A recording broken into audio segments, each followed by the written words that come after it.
Hello students, in previous lecture we have started a new chapter of chemistry part first, that is chemical thermodynamics.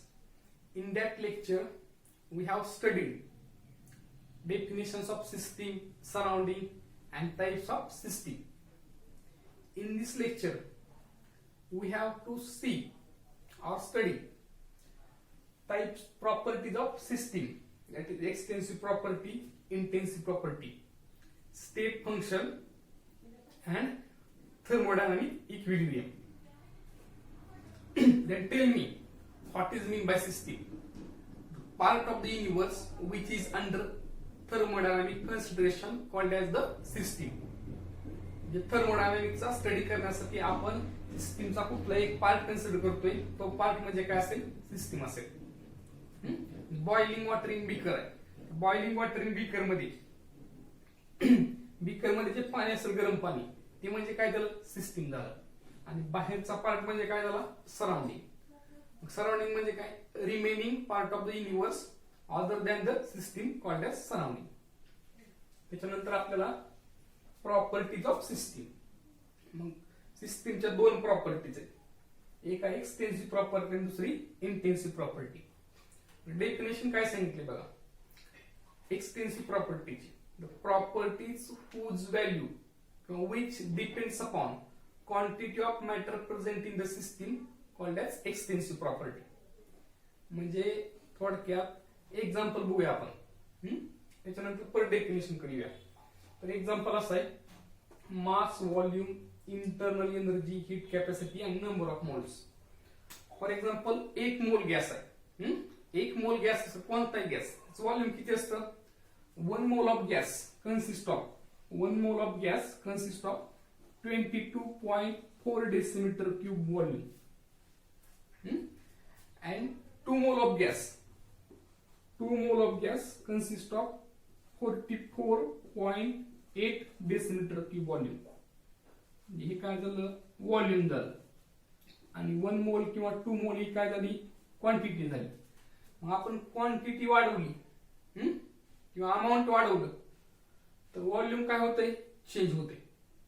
समजते ना? म्हणजे आपण सुरुवातीला gas किती घेतलाय? 1 मोल घेतलाय. 1 मोल गॅसचं व्हॉल्यूम 22.4 डेसिमीटर क्यूब आहे. नंतर आपण क्वांटिटी किंवा त्या नंबर ऑफ अमाऊंट वाढवले, किती केले? 2 मोल केले. आणि 2 मोलचं व्हॉल्यूम काय ते? 44.8 डेसिमीटर क्यूब. समजते? किंवा सिंपल एक्झाम्पल, दुसरं जर एक्झाम्पल घ्यायचं म्हणलं तर आपण पाणी घेतलं बीकर मध्ये, आणि ते बीकर मध्ये पाणी घेतलं आणि काउंट केलं. समजा ते व्हॉल्यूम किती आले? 200 ml आले. आणि नंतर त्या पाण्यामध्ये आपण आणखी थोडं पाणी ऍड केलं, नमोसा. मग ते ऍड केल्यानंतर त्याचं व्हॉल्यूम 200 राहणार आहे का? तर नाही. ते काय होणार आहे? चेंज होणार आहे. म्हणजे आपण अमाऊंट किंवा क्वांटिटी चेंज केली तर व्हॉल्यूम पण काय व्हायला लागले? चेंज होते. समजते? डेफिनेशन लक्षात आले. The property whose value depends upon quantity or amount of matter present in the system. म्हणजे आपण त्या सिस्टीम मध्ये जो मॅटर आहे त्या मॅटर वरती त्या प्रॉपर्टीची व्हॅल्यू डिपेंड असणार आहे. त्या प्रॉपर्टीला आपण काय म्हणतोय? Extensive property. दुसरं एक्झाम्पल आहे मास आहे. आपण समजा काय सबस्टन्स घेतला, समजा शुगर घेतली, त्या शुगरचं मास समजा आलं 100 ग्रॅम आलं.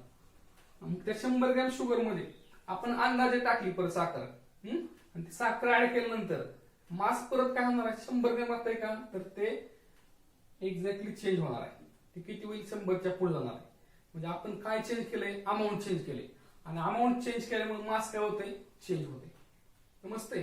मग डेफिनेशन काय आलंय? मग the property whose value depends upon quantity of matter किंवा amount of matter present in the system called as the extensive property. Example आहे mass, volume, internal energy, heat capacity आणि नंबर ऑफ मोल्स. त्याच्यानंतर next आहे intensive property. Intensive property exactly opposite असणार आहे. Opposite म्हणजे काय? तर आपण डेफिनेशन सांगू शकतो आता. The properties which independent on the properties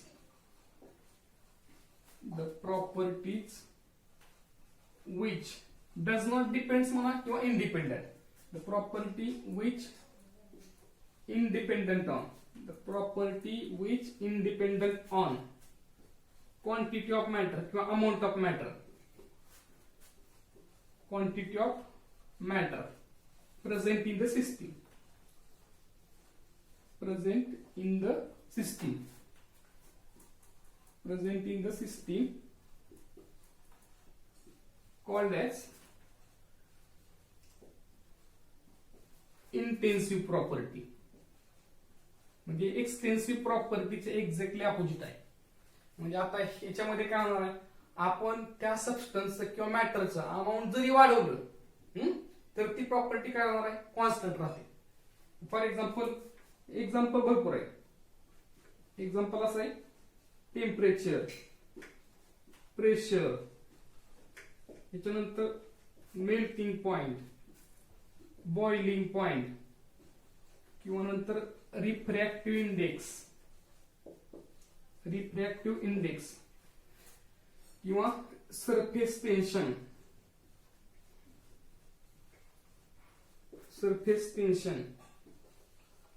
density. These are the some examples of intensive property. आता फॉर एक्झाम्पल कन्सिडर करूया boiling point. The boiling point of 100 ml water. The boiling point of 100 ml water is 100 degrees Celsius. Boiling point of 500 ml water is also 100 degrees Celsius. And boiling point of 1 liter water is also 100 degrees Celsius. Means what? We have changes the amount of water, but its boiling point remain constant. म्हणजे आपण 100 ml पाण्याचा boiling point 100 degree Celsius आहे, किंवा 500 ml किंवा 1 litre जरी पाणी घेतलं तर त्याचा बॉइलिंग पॉइंट किती असणार आहे, 100 डिग्री सेल्सिअस. तो बॉइलिंग पॉइंट चेंज होतोय का, नाही. म्हणजे आपण क्वांटिटी चेंज केली, क्वांटिटी जरी बदलली तर बॉइलिंग पॉइंट कसा आहे, सेम राहतोय. म्हणजे आपण अमाऊंट जरी बदललं तर ती प्रॉपर्टी काय राहते, कॉन्स्टंट. म्हणजे बॉइलिंग पॉइंट ही काय झाली, इंटेन्सिव्ह प्रॉपर्टी झाली. बरोबर आहे. किंवा density of 100 ml water. Density of 100 ml water is 1 gram per ml. Density of 500 ml water is also 1 gram per ml. And density of 1 liter water is also 1 gram per ml. Means what? We have changes the quantity of water, but density of water remains constant. म्हणजे आपण वॉटरची quantity बदलली पण त्याची density कशी राहते, constant राहते. बरोबर आहे. त्याच्यामुळे डेन्सिटी ही काय असणार आहे, इंटेन्सिव्ह प्रॉपर्टी. समजते. मग डेफिनेशन काय, the property which is independent on quantity of matter present in the system called as the intensive property. किंवा असे म्हणू शकतो, the property which is not depends upon amount of matter present in the system called as the intensive property. इथपर्यंत कळाले. आणि फक्त एक महत्वाचा पॉइंट, दोन एक्सटेन्सिव्ह प्रॉपर्टीचा रेशो म्हणजे काय असणार आहे, इंटेन्सिव्ह प्रॉपर्टी. म्हणजे थोडक्यात intensive property is equal to extensive property, आणि परत काय असेल, extensive property. For example, density. Density is the intensive property. Density is equal to, we know that, mass upon volume, and mass is the extensive property, and volume is also extensive property. Means what? The ratio of the two extensive property is intensive property. दोन extensive प्रॉपर्टीचा ratio काय येणार आहे, intensive property. ठीक आहे. इथपर्यंत कळाली. म्हणजे extensive आणि इंटेन्सिव्ह प्रॉपर्टी हा पॉइंट संपलेला आहे. त्याच्यानंतर नेक्स्ट आहे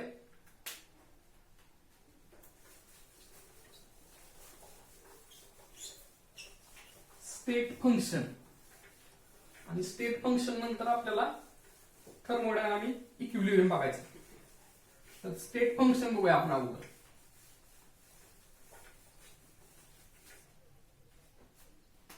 नेक्स्ट पॉइंट काय,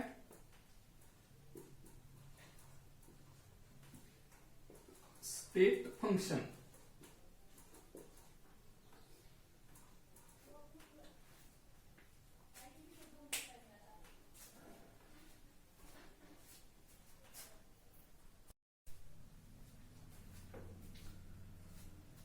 स्टेट फंक्शनचे डेफिनेशन बघूया आपण. The properties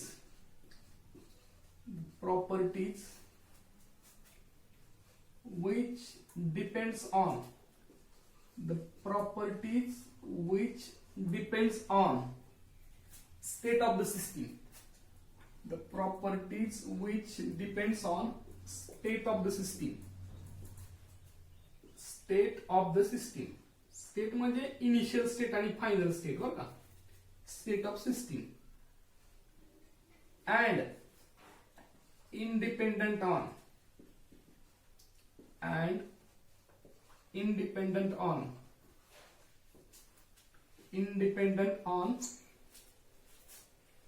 path followed by system.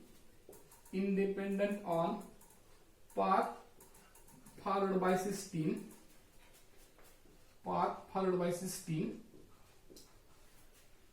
to reach that state. Reach that state is called as state function.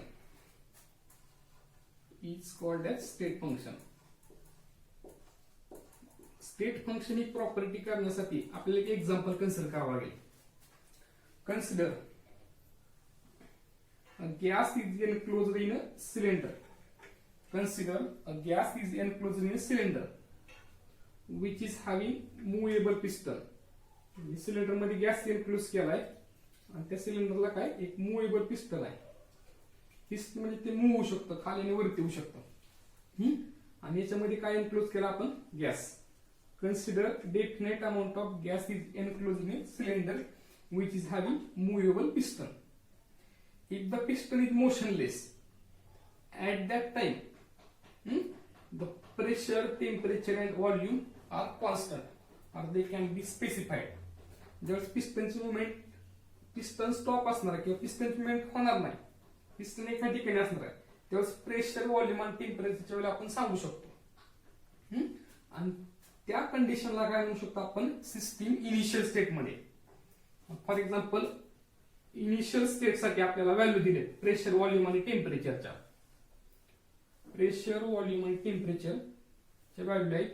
Pressure is P1, volume is V1 and temperature is T1 and this is the initial state. आणि pressure, volume आणि temperature हे काय तर state variable आहे. म्हणजे system कुठल्या state मध्ये आहे हे सांगण्यासाठी आपण स्टेट व्हेरिएबलचा उपयोग करतो. P1, V1, T1 हे काय स्टेट व्हेरिएबल. आता सिस्टीमला आपल्याला एका स्टेट मधून दुसऱ्या स्टेट मध्ये कन्वर्ट करायचंय. मग कन्वर्ट कसं होणार आहे, आपण ज्यावेळेस पिस्टनची मुवमेंट करूया, एक तर पिस्टन खालच्या बाजूला नेलं तर प्रेशर, व्हॉल्यूम, टेम्परेचर काय होणार आहे, चेंज होणार आहे किंवा प्रेशर, व्हॉल्यूम चेंज होईल. आणि पिस्टनची मुवमेंट वरच्या साईडला केली त्यावेळेस पण काय होणार आहे, प्रेशर आणि व्हॉल्यूम काय होते, चेंज होते. मग त्यापैकी आपल्याला फर्स्ट काय करायचंय, प्रेशर अप्लाय करायचंय. मग सुरुवातीला एक व्हॅल्यू अजून केली, म्हणजे प्रेशरची व्हॅल्यू किती आहे, P1 ची व्हॅल्यू 1 बार अजून केलेली आहे. व्हॉल्यूम किती आहे गॅसचं 1 डेसिमीटर क्यूब आणि टेम्परेचर किती आहे 300 केल्विन व्हॅल्यू आपण अजून केली. मग त्यावेळेस आपण पिस्टन वरती प्रेशर अप्लाय करते. प्रेशर अप्लाय केल्यामुळे पिस्टन कुठे येणार आहे, खालच्या बाजूला. आणि पिस्टन खालच्या बाजूला गॅस काय होते, कॉम्प्रेशन. म्हणजे 1 डेसिमीटर क्यूब गॅस आहे व्हॉल्यूम, त्याचं व्हॉल्यूम काय होणार आहे, कमी होणार आहे. बरोबर आहे. मग ज्यावेळेस आपण पिस्टन वरती प्रेशर अप्लाय करतोय ते प्रेशर किती असणार आहे 2 बार आणि व्हॉल्यूम किती होत आहे 0.5 डेसिमीटर क्यूब आणि टेम्परेचर काय राहते कॉन्स्टंट. त्याच्यामुळं सिस्टीमचं कन्व्हर्जन काय होणार आहे, सिस्टीम एका स्टेट मधून दुसऱ्या स्टेट मध्ये कन्वर्ट होणार आहे. म्हणजे फॉर एक्झाम्पल जर सांगायचं म्हणलं, आता इथे एक डायग्राम परत एकदा काढतोय. पिस्टन आपण काय केले, त्याच्यावरती प्रेशर अप्लाय केले आणि प्रेशर अप्लाय केल्यामुळे काय होतं, गॅसचं काय झालंय, कॉम्प्रेशन झालंय.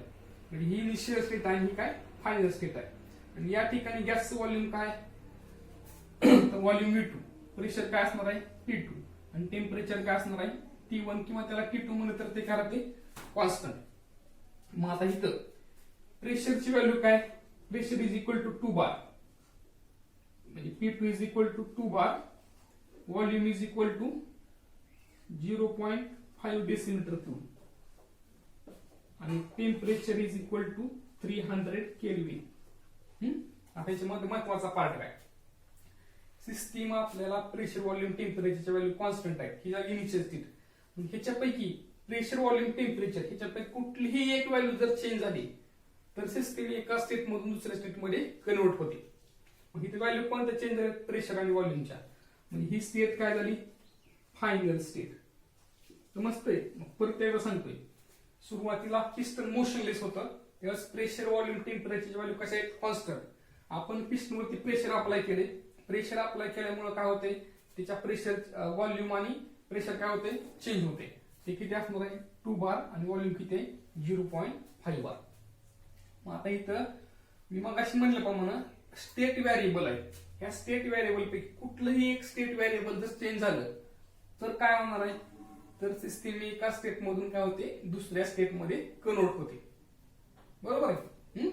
मग आता हे जे प्रेशर व्हॉल्यूम टेम्परेचर हे स्टेट फंक्शन आहे, हे कसे स्टेट फंक्शन आहे ते सांगायचं. आता मला सांगा, आपण हा एक पहिला पाथ आहे, पहिल्या पाथनं गेलो की प्रेशर काय केले, चेंज केले. प्रेशर 1 बार केले, 1 बारचं 2 बार केले.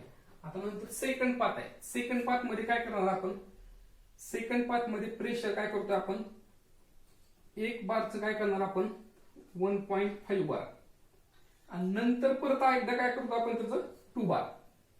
म्हणजे सिस्टीमला आपल्याला फायनल स्टेटलाच नाहीच आहे, पण ती नेत असताना प्रेशर आपण काय करणार आहोत, एकदा इथं सुरुवातीला प्रेशर किती आहे, 1 बार आहे. त्या 1 बारचं काय करणार आहोत, 1.5 बार आणि व्हॉल्यूम पण त्यावेळेस किती असणार आहे, अप्रॉक्सिमेटली आपण त्याला म्हणूया की 0.75 डेसिमीटर क्यूब. आणि नंतर परत आणखी प्रेशर आपण वाढवतोय, तर प्रेशर किती करतोय, 2 बार करतोय. प्रेशर 2 बार केल्यानंतर सिस्टम कुठे जाते, फायनल स्टेटला. बरोबर आहे का. मग मला सांगा, इनिशियल आणि फायनल स्टेटला जात असताना आपण पहिल्या पाथनं गेलो, पहिल्या पाथनं गेल्यानंतर डायरेक्ट काय केलंय, प्रेशर 1 बारचं काय केलंय, 2 बार. बरोबर आहे. आणि सेकंड वेने जाताना प्रेशर काय केलं, 1.5 केलंय आणि नंतर काय केलंय, 2 बार केलंय. मग आता मला एक सांगा, हे करत असताना इनिशियल स्टेट आणि फायनल स्टेट मध्ये जात असताना आपण जरी पाथ चेंज केला असला, समजते, पाथ जरी चेंज केला असला तरी P1 आणि P2 ची व्हॅल्यू कशा आहेत, कॉन्स्टंट. म्हणजे पहिल्या पाथ मध्ये आपण काय केलंय, प्रेशर 1 बार डायरेक्टली काय केले, 2 बार. तिथं फर्स्ट पाथ मध्ये P2 ची व्हॅल्यू काय येते, 2 बार आणि सेकंड पाथ मध्ये पण P2 म्हणजे फायनल स्टेटची व्हॅल्यू काय येते, 2 बार. म्हणजे फायनल स्टेटच्या व्हॅल्यू मध्ये काय बदल येतोय का, तर येत नाही. समजतंय. म्हणजे प्रेशर आणि व्हॉल्यूम किंवा टेम्परेचर हे काय झाले, स्टेट फंक्शन. ते कशावरती डिपेंड आहेत, तर इनिशियल आणि फायनल स्टेट वरती. कोणत्या पाथनं गेलो त्याच्यावरती डिपेंड आहेत का, तर नाही. त्यासाठी एक ग्राफ आहे, तो ग्राफ बघूया. तर ग्राफ असा आहे, फॉर एक्झाम्पल इथं प्रेशर आहे, इकडच्या बाजूला काय व्हॉल्यूम आहे. ह्याच्यामध्ये क्लिअर होईल आणखी. ही इनिशियल स्टेट आहे ए म्हणूया, ही फायनल स्टेट आहे बी. आणि इनिशियल आणि फायनल स्टेट कडे जात असताना आपण 3 पाथचा उपयोग करतो, फर्स्ट पाथ, सेकंड पाथ आणि थर्ड पाथ. बरोबर आहे.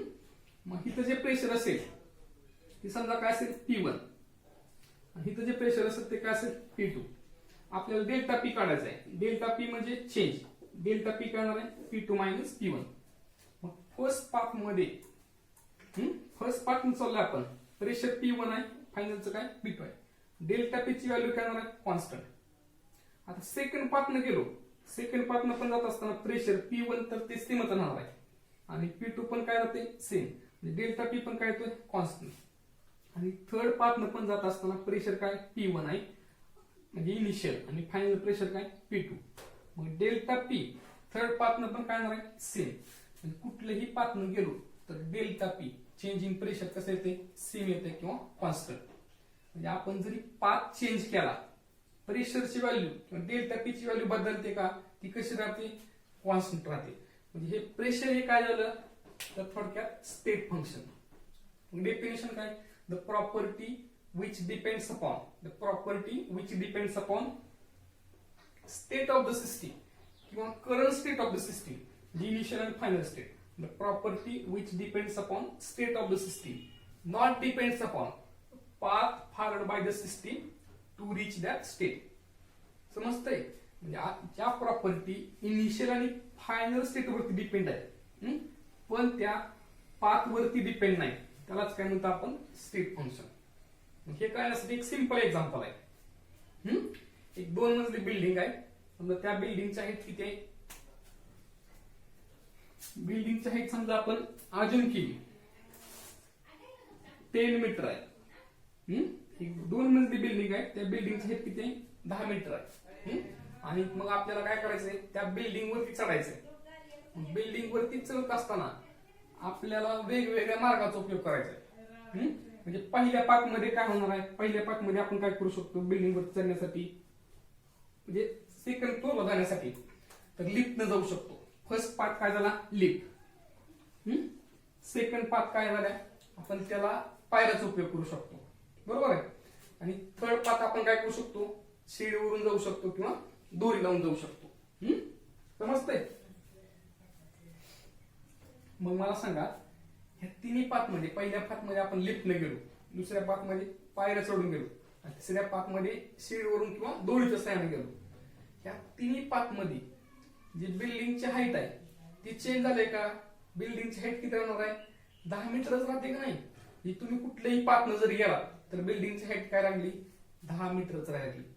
म्हणजे हाईट किंवा altitude of the building, altitude म्हणजे height, height or altitude of the building is state function आहे का? असणार आहे.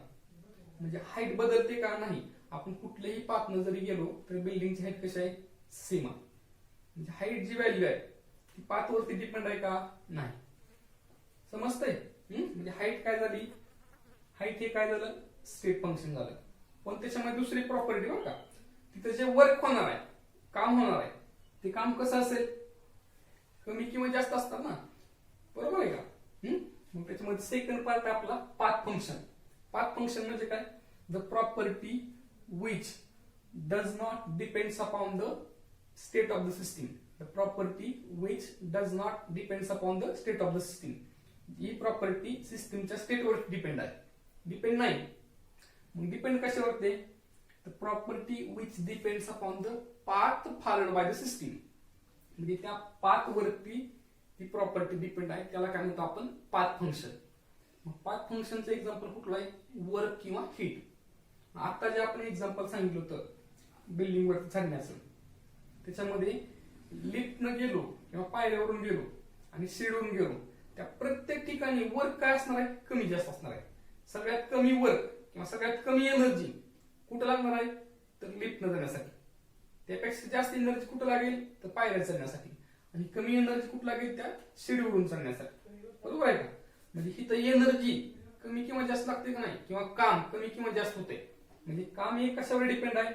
पाथ वरती डिपेंड आहे. म्हणजे पाथ हे वर्क हे काय झालं? Path function. The property which depends upon the path followed by the system called as the path function. दुसरं एक्झाम्पल, आपल्याला कॉलेज पासून बस स्टँड पर्यंत जायचंय. बस स्टँड पर्यंत जाण्यासाठी आपण सरळ मार्गाने गेलो. म्हणजे फॉर एक्झाम्पल आरपी कॉलेज पासून आपण गेलो की आंबेडकर पुतळा आणि तिथून बस स्टँड. दुसरा पाथ आहे आपण आरपी कॉलेजच्या पाठीमागून समताच्या बाजूने गेलो. दोन्ही ठिकाणी आपलं टार्गेट काय? इनिशियल आणि फायनल स्टेप कसे आहेत? सेम आहे. पण पाथ काय झालाय? चेंज झालाय. मग तो पाथ चेंज होताना वर्क कमी जास्त होणार आहे का? 100%. आपण जे मार्ग वापरलाय आंबेडकर पुतळ्यापासून गेलो त्या मार्गावरती वर्क कसं होणार आहे? कमीच होणार आहे. बरोबर आहे का? वर्क कशावर डिपेंड आहे? पाथवरती. म्हणजे तुम्ही कुठला पाथ वापरताय त्याच्यावरती वर्क डिपेंड आहे. वर्क हे काय झालं? Path function. Path function definition काय? The property which depends upon path followed by the system called as the path function. समजलं? स्टेट फंक्शन आणि पाथ फंक्शन हे पण संपलेलं. ठीक आहे.